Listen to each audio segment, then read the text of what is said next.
En juin 2019, j'ai accepté l'œuvre de Dieu Tout-Puissant dans les derniers jours. 1 an plus tard, j'ai commencé mon devoir en tant que dirigeante d'église. Reconnaissante envers Dieu de m'avoir donné cette occasion de pratiquer, je me suis lancée dans mon devoir avec joie. Je vérifiais et comprenais bien le travail et résolvais les problèmes de mes frères et sœurs. Au bout d'un moment, la plupart des nouveaux arrivants ont assisté normalement aux réunions où ils prêchaient l'évangile et faisaient leurs devoirs. Le reste de mon travail donnait également de bons résultats. Et je me suis sentie assez fière malgré moi. Je me suis dit, il ne m'a pas fallu longtemps en tant que dirigeante pour résoudre certains problèmes pratiques. Et mes frères et sœurs me respectent. Je dois être bien meilleure que l'ancien dirigeant. À l'issue d'une réunion, une sœur a dit qu'elle ne comprenait toujours pas les principes concernant l'acceptation des membres au sein de l'Église. Elle voulait que j'échange à ce sujet. Sœur Zhang, ma partenaire, voulait aussi écouter. Alors j'ai échangé en détail sur les principes pertinents, en insistant sur certains points clés. Après cet échange, j'ai entendu la plupart des frères et sœurs dire qu'ils avaient compris, ce qui m'a fait très plaisir. Et j'ai cru que résoudre ces problèmes m'était facile. Petit à petit, j'ai commencé à devenir arrogante. En inspectant le travail des autres, j'ai remarqué que certains dirigeants d'équipe ne comprenaient pas la situation de leur équipe et tergiversaient dans leurs devoirs, ce qui m'a fait perdre patience. Je les ai réprimandés et j'ai refusé d'échanger avec eux. Quand j'ai vu que certains se sentaient contraints par moi, au début, je me suis sentie un peu coupable, m'apercevant que je manifestais ma colère. Mais ensuite, j'ai pensé, je travaille pour l'Église, je ne peux pas obtenir de résultats si je ne suis pas stricte. Après cela, je n'ai pas réfléchi sur moi-même et on est passé à autre chose. Avant une réunion d'évangélisation, j'ai rencontré les dirigeants des groupes d'abreuvement pour discuter du contenu de la réunion. Je leur ai d'abord demandé de partager leur point de vue. Mais personne n'a rien dit pendant un long moment. Seule une sœur a échangé un petit peu. Sur le coup, j'ai été très en colère, me disant qu'ils étaient si nuls, qu'ils ne connaissaient même pas le contenu de la réunion, et j'ai eu envie de m'énerver contre eux. Mais j'ai eu peur que cela affecte la réunion de ce soir-là. Donc, j'ai prié Dieu pour me calmer. J'ai pensé, vu qu'aucun d'eux n'a d'opinion, je vais échanger en premier. Lors de la réunion, si tout le monde échange sur la base de mes idées, nous devrions pouvoir obtenir des résultats. Avec ça en tête, je leur ai calmement fait part de mes réflexions bien détaillées. Je leur ai dit que la réunion tournerait autour de plusieurs aspects de la vérité, et qu'ils devaient échanger d'abord sur tel sujet puis sur tel autre. Après ça, j'ai ajouté « Si ce que je dis vous paraît convenable, n'hésitez pas à vous en servir. Mais si vous avez de meilleures idées, échangez comme bon vous semble. » Or, pendant la réunion, j'ai vu que certaines sœurs ne suivaient pas mes instructions et que d'autres n'échangeaient pas activement. Furieuse, j'ai été tentée de faire une scène. Mais j'ai eu peur que les nouveaux venus à la réunion se sentent oppressés. Alors, j'ai gardé mon calme. À la fin de la réunion, comme nous n'avions pas obtenu les résultats escomptés, je me suis sentie très triste. Une fois la réunion terminée, j'ai dit « Que pensez-vous des résultats de la réunion de ce soir ? Quels problèmes ou lacunes avez-vous remarqués ?» Une sœur a dit qu'elle ne s'était pas suffisamment calmée pour échanger. Certaines sœurs ont dit que la réunion avait été trop courte. Et les autres ont renchéri disant qu'il n'y avait pas eu assez de temps. Quand j'ai entendu ça, ma colère a refait surface. J'ai pensé, je voulais passer calmement en revue les erreurs avec vous. Mais en plus de ne pas réfléchir à vos problèmes, vous avez cherché des excuses. Il faut vraiment que je vous donne une leçon. Je leur ai alors envoyé un passage de la parole de Dieu que j'ai utilisé pour les traiter. J'ai dit qu'ils avaient été très passifs en discutant du contenu de la réunion, qu'ils s'étaient trouvé des excuses et n'avaient pas réfléchi sur eux-mêmes quand la réunion ne s'était pas bien passée. Aucun des frères et sœurs n'a osé dire un mot. Après coup, je me suis demandé si mes paroles n'avaient pas été trop dures. Ce n'était pas bien de traiter les frères et sœurs de cette façon. Mais ensuite, j'ai pensé, j'ai fait cela pour les aider à se connaître eux-mêmes. J'ai eu le sentiment d'avoir fait ce qu'il fallait et je n'ai pas réfléchi à mes propres problèmes. Après Après cela, j'ai signalé à mon dirigeant que ceux qui abreuvaient étaient de faible calibre et qu'ils n'avaient pas le sens des responsabilités. Je lui ai demandé qu'il m'en envoie de meilleurs. Et j'ai même voulu renvoyer une sœur. Mais il a échangé avec moi en disant « Ils croient en Dieu depuis peu et ont une petite stature. Il ne faut pas trop leur en demander. Il faut échanger avec eux et les aider. » Il a ajouté que beaucoup de nouveaux arrivants avaient accepté la nouvelle œuvre de Dieu récemment et qu'il n'y avait donc personne d'autre de disponible. Je l'ai accepté à contre-cœur. Par la suite, j'ai pris conscience que Sœur Zhang, ma partenaire, ne me parlait pas beaucoup du travail. Elle n'aimait pas vraiment me parler des problèmes qui se posaient au travail. Et plusieurs fois, lors des réunions, des diacres n'ont pas participé activement à l'échange. Ce qui m'a frustrée. Quelques jours plus tard, mon dirigeant a souligné mes problèmes en disant « Sœur Zhang a signalé que tu avais tendance à réprimander et traiter les gens lors des réunions. Quand on échange sur ce ton, les gens se sentent oppressés. Tu dois réfléchir sérieusement à cette question. » J'ai pensé... Je soulignais leurs problèmes. Ils ne se connaissent pas eux-mêmes, les voilà qui se sentent oppressés. Mais je ne leur ai pas demandé de se sentir oppressés. C'est leur problème s'ils se sentent oppressés. Plus tard, je me suis aussi sentie coupable. Et j'ai pris conscience que j'avais fait preuve de corruption en coopérant avec mes frères et sœurs, ce qui les faisait se sentir oppressés. Je suis allée voir Sœur Zhang pour m'ouvrir à elle et échanger. J'ai dit... J'aime mon franc-parler et je me mets souvent en colère. Il m'arrive de ne pas traiter correctement la corruption et les déficiences de mes frères et sœurs et de parler très durement aux gens, ce qui les fait se sentir oppressés. Sœur Zhang m'a surprise en répondant « À mon avis, tu es arrogante, moralisatrice, tu as mauvais caractère et tu aimes rabaisser et réprimander les autres. » J'ai été stupéfaite d'entendre ça. J'ai pensé « J'admets en effet que je suis arrogante. Mais je ne vous ai jamais pris de haut. Je viens de m'ouvrir à toi et d'échanger, mais tu ne te connais pas toi-même et tu te mets à parler de mes problèmes. » C'était trop dur à avaler. J'ai donc souligné certains de ses problèmes dans ses devoirs. Sœur Zhang m'a prise au dépourvu en acceptant immédiatement ce que je disais. Honteuse et également un peu mal à l'aise, j'ai prié Dieu pour dire « Mon Dieu, je sais que cette histoire fait partie de tes arrangements. Ma sœur a souligné mes problèmes, mais je n'ai pas pu les reconnaître ou les accepter. Je t'en prie, éclaire-moi et aide-moi à réfléchir sur moi-même. » Sœur Zhang avait dit que j'étais arrogante, moralisatrice et méprisante. En me basant sur ces paroles, j'ai réfléchi. Mais 3 jours plus tard, je n'y voyais toujours pas clair. Je suis allée demander à Sœur Zhang de clarifier les choses. Elle m'a dit « La dernière fois, lors du résumé de la réunion, tu ne nous as pas demandé quel problème spécifique on avait, tu nous as juste traités soudainement. » J'ai pensé « C'est arrivé une seule fois et tu dis que je suis arrogante et que j'aime prendre les gens de haut ?» J'ai expliqué « J'avais une bonne raison de vous traiter. Au début, je voulais passer en revue les erreurs. Je n'ai perdu mon calme qu'en voyant qu'aucun de vous ne se connaissait. J'ai cru que Sœur Zhang comprendrait. Mais elle a rétorqué « À mon avis, tu es trop arrogante. Tu prends tes propres idées pour la vérité absolue et tu exiges que tout le monde t'écoute. » Ces propos n'ont suscité que de la confusion en moi. Pensant avoir mal entendu, j'ai demandé confirmation et elle m'a dit très clairement « C'est bien cela. » J'ai commencé à avoir peur et j'ai pensé « Ce qu'elle dit n'a aucun sens. Comment oserais-je considérer mes propres idées comme la vérité? Je n'ai jamais pensé de cette manière. » Mais je savais que les bonnes intentions de Dieu se cachaient derrière le fait qu'on me traitait de la sorte. Alors j'ai vite prié Dieu lui demandant de m'éclairer pour que je puisse réfléchir et me connaître. C'est bien. Être traité est la meilleure occasion de se connaître soi-même. Alors, comment as-tu appris à te connaître? Plus tard, pendant mes dévotions, j'ai lu 2 passages de la parole de Dieu. Certains disent qu'ils n'ont pas un tempérament corrompu, qu'ils ne sont pas arrogants. Qui sont ces gens? Ce sont des gens dépourvus de sens. Et ils sont aussi les plus stupides et les plus arrogants de tous. En fait, ils sont plus arrogants et rebelles que quiconque. Plus quelqu'un dit qu'il n'est pas corrompu, plus il est arrogant et suffisant.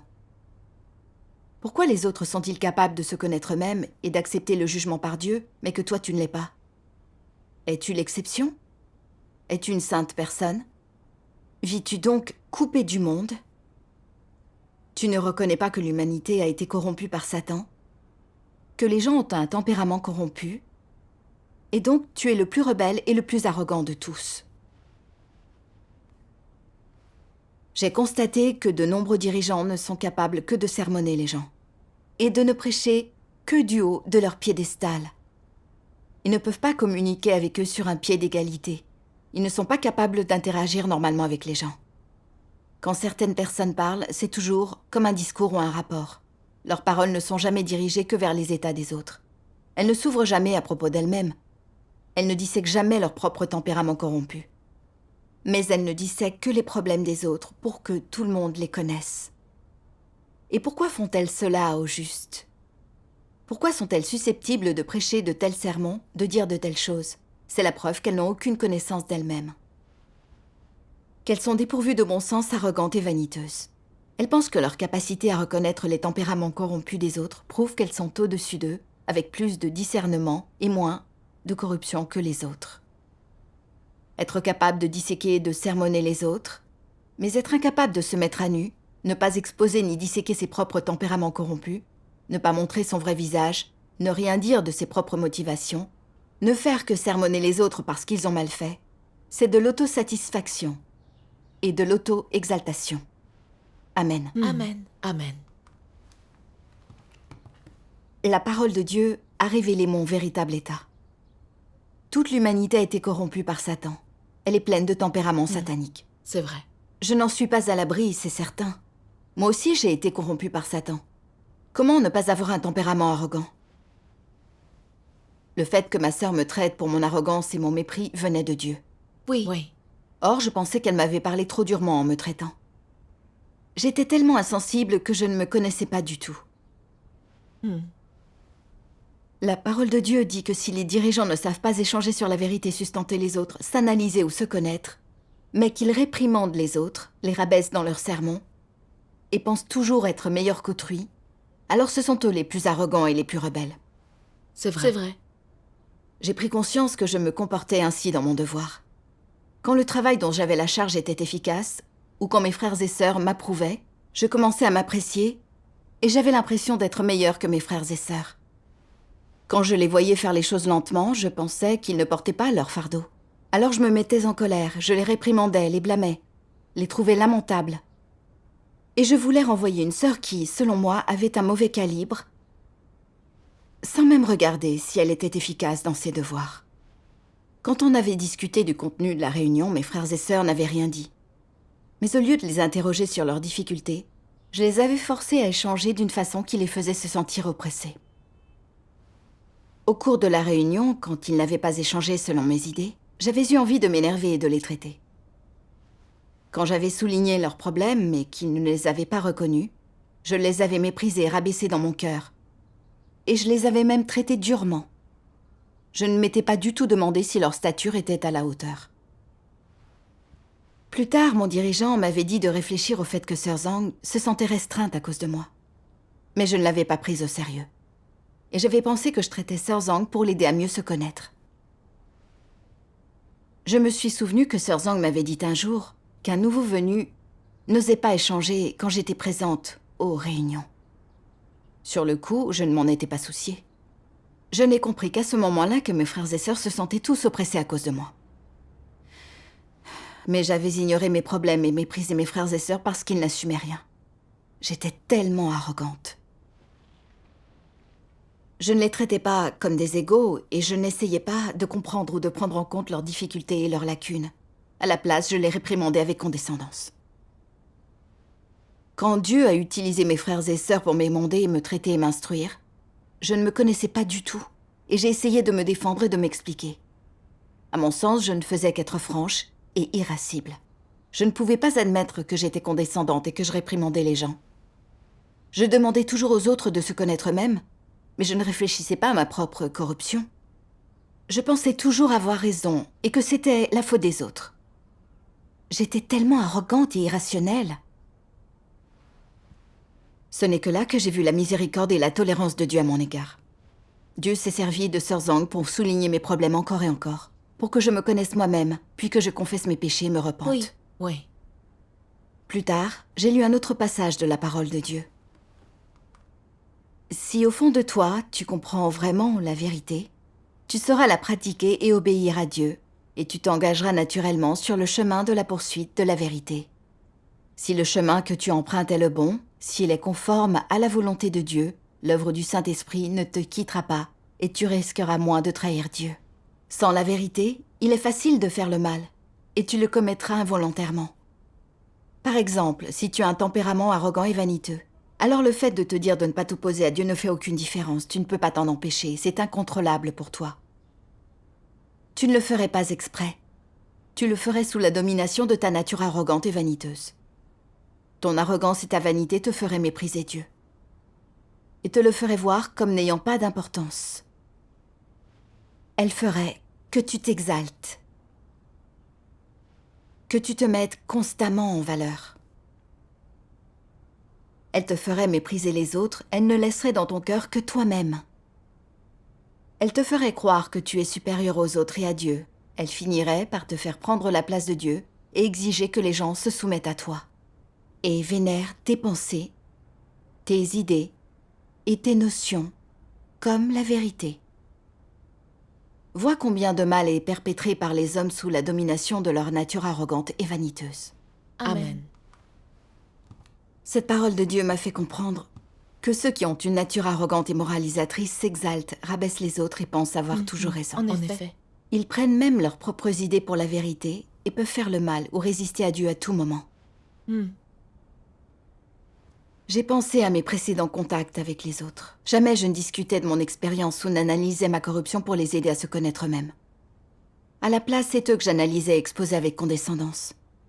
Quand ils ne comprenaient pas, je me mettais en colère, les rabaissais et les traitais, et ils se sentaient oppressés. S'ils avaient des problèmes, ils n'osaient pas me le dire, ce qui entravait leur devoir, et nuisait à l'efficacité de la vie d'église.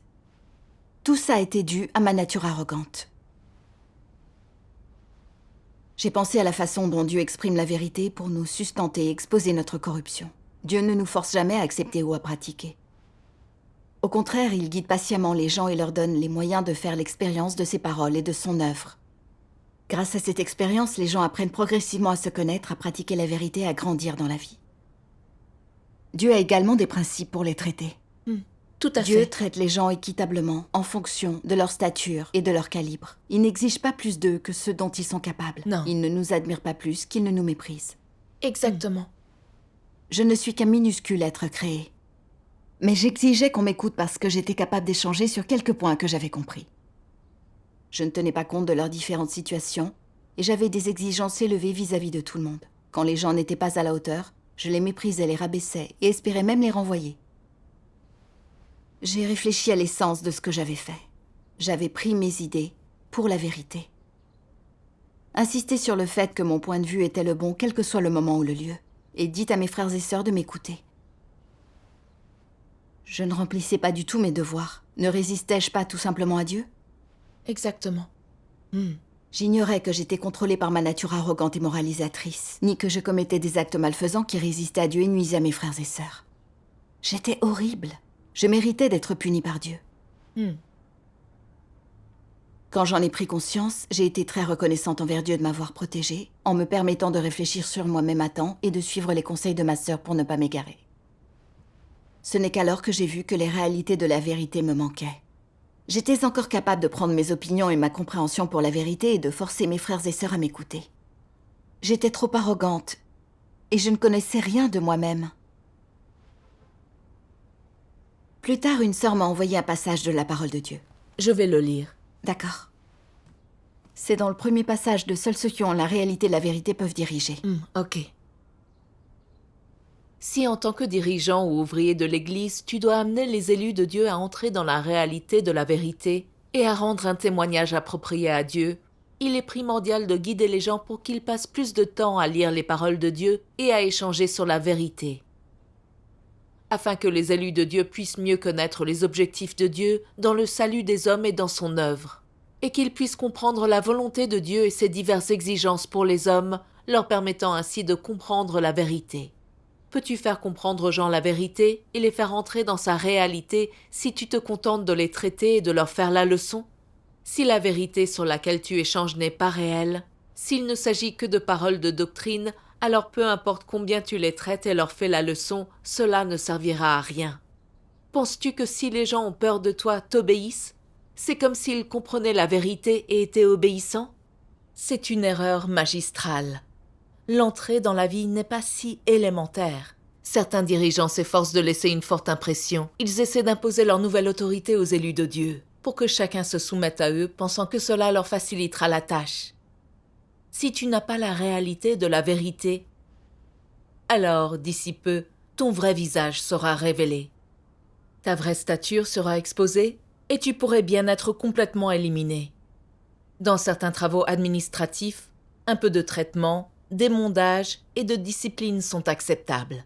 Mais si tu es incapable d'apporter la vérité, si tu ne peux que sermonner les gens et te mettre en colère, alors c'est ton tempérament corrompu qui se révèle et tu as montré le visage hideux de ta corruption. Au fil du temps, les élus de Dieu seront incapables de recevoir de toi la provision de vie. Ils n'obtiendront finalement rien de réel.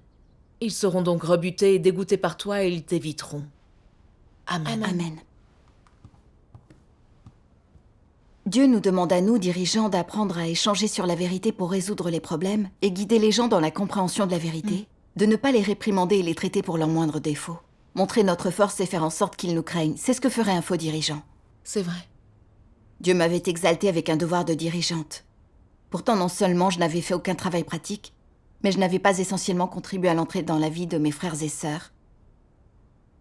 Et je les avais toujours aveuglément réprimandés et traités, les amenant à se sentir oppressés à cause de moi, à me craindre et m'éviter.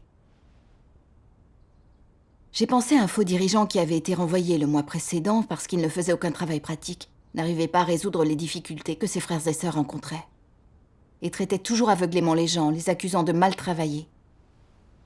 Ça les faisait pleurer et se plaindre d'être oppressés. Ils vivaient dans un état faible et négatif et ne se sentaient pas capables d'accomplir leurs devoirs. Les actes de ce faux dirigeant avaient causé un grave préjudice au travail de la maison de Dieu et à l'entrée dans la vie de ses frères et sœurs. N'étais-je pas semblable à ce faux dirigeant? Je n'avais pas les réalités de la vérité et ne visais pas la poursuite de la vérité ni un changement de tempérament. Je n'étais bonne qu'à réprimander aveuglément les gens et à les traiter avec arrogance. J'étais sur le chemin des faux dirigeants et des antéchrists. Continuer ainsi était dangereux. Oui. Les faux dirigeants prennent de haut ceux qu'ils traitent, ce qui nuit forcément à l'entrée dans la vie de leurs frères et sœurs. Tout à fait. Alors quelles ont été ta pratique et ton entrée après ça? Plus tard, j'ai lu un passage de la parole de Dieu. Les dirigeants doivent pouvoir échanger sur les paroles de Dieu, trouver un chemin pour pratiquer à partir d'elles. Et ils doivent amener les gens à comprendre les paroles de Dieu, à les expérimenter et à les faire entrer dans leur vie quotidienne. Ils doivent être capables d'intégrer les paroles de Dieu dans leur vie quotidienne. Et face à un problème, ils doivent pouvoir le résoudre avec les paroles de Dieu. De même, ils doivent être capables d'utiliser les paroles de Dieu pour résoudre les difficultés qu'ils rencontrent dans l'accomplissement de leurs devoirs. Amen. Amen. Dirigeants et collaborateurs doivent souvent échanger sur la vérité et les principes pour amener les autres à comprendre la vérité et à entrer dans sa réalité.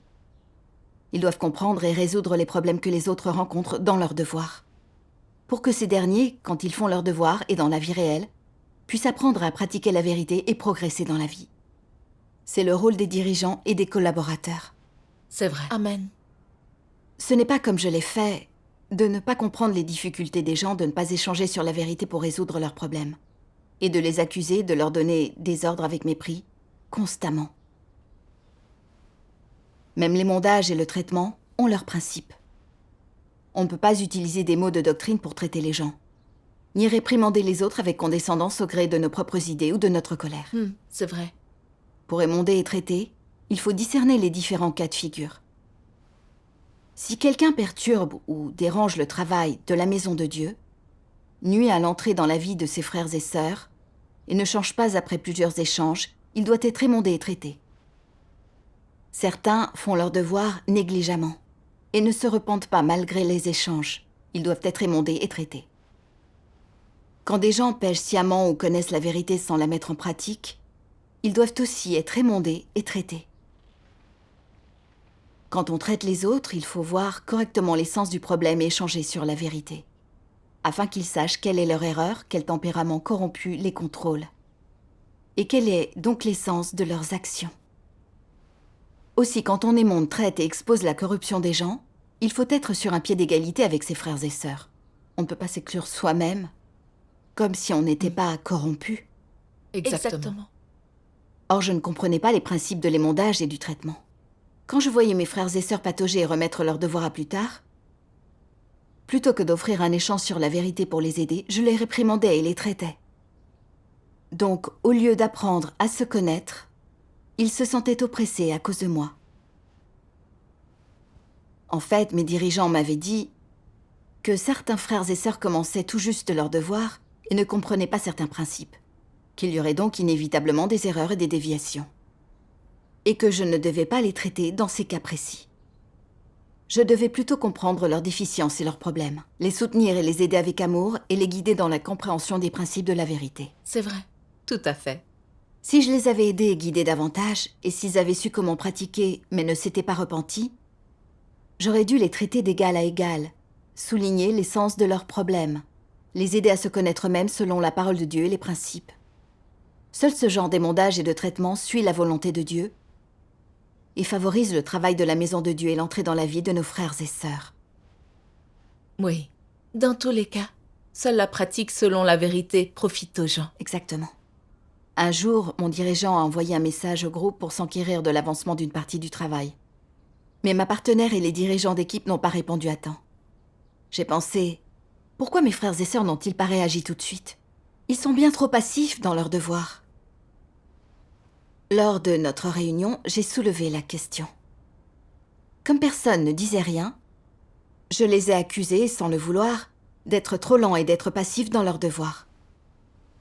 Quand j'ai eu fini de parler, ils n'avaient toujours rien dit. J'ai pensé, ai-je à nouveau exposé mon tempérament arrogant et opprimé mes frères et sœurs? À ce moment-là, j'ai vu sur mon ordinateur que mon micro avait été coupé pendant tout mon échange. C'est alors que j'ai compris que Dieu me protégeait et m'empêchait de nuire à mes frères et sœurs. J'ai rendu grâce à Dieu en silence. Mais en même temps, j'ai ressenti un profond remords et me suis détestée pour ce nouvel accès d'arrogance. J'ai activé mon micro et leur ai demandé calmement pourquoi ils n'avaient pas répondu au message à temps.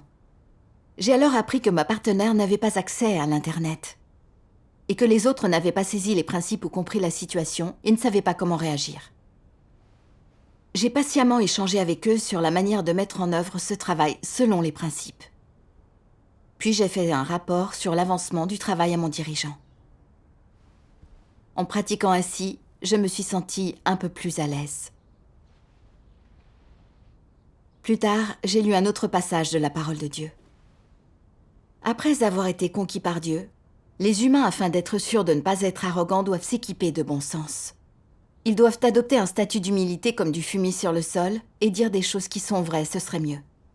Quand tu rends témoignage à Dieu, surtout, si tu peux dire quelque chose de substantiel qui vient du cœur, sans parler vainement, sans exagérer ni mentir, ton tempérament aura alors changé. Et c'est ce qui devrait se produire une fois que tu as été conquis par Dieu. Si tu ne peux pas avoir ce peu de raison, alors tu n'as vraiment aucune ressemblance humaine. À l'avenir, lorsque toutes les nations et toutes les régions auront été conquises par Dieu, si lors d'un grand rassemblement de louanges à Dieu, tu recommences à agir avec arrogance, tu seras alors rejeté et éliminé. Désormais, les hommes doivent toujours se comporter correctement, reconnaître leur statut et leur position, et ne pas retomber dans leurs vieilles habitudes. Amen. Amen. Amen. Grâce à la parole de Dieu, j'ai compris que j'étais un minuscule être créé, quelqu'un de profondément corrompu, et que je devais me tenir sur un pied d'égalité avec mes frères et sœurs et bien accomplir mon devoir. C'est ça, être raisonnable. Oui. Amen. Désormais, quand j'assure le suivi du travail de l'Église, je ne me mets plus en colère et je ne réprimande plus mes frères et sœurs. Je fais l'effort de comprendre leurs difficultés. Et je recherche la vérité avec chacun. Peu à peu, mes frères et sœurs et moi devenons capables de coopérer harmonieusement. Dieu soit loué. Dieu soit loué. Ces changements en moi sont le résultat du jugement et du châtiment de Dieu. Et je rends grâce à Dieu de m'avoir sauvée. Dieu soit loué.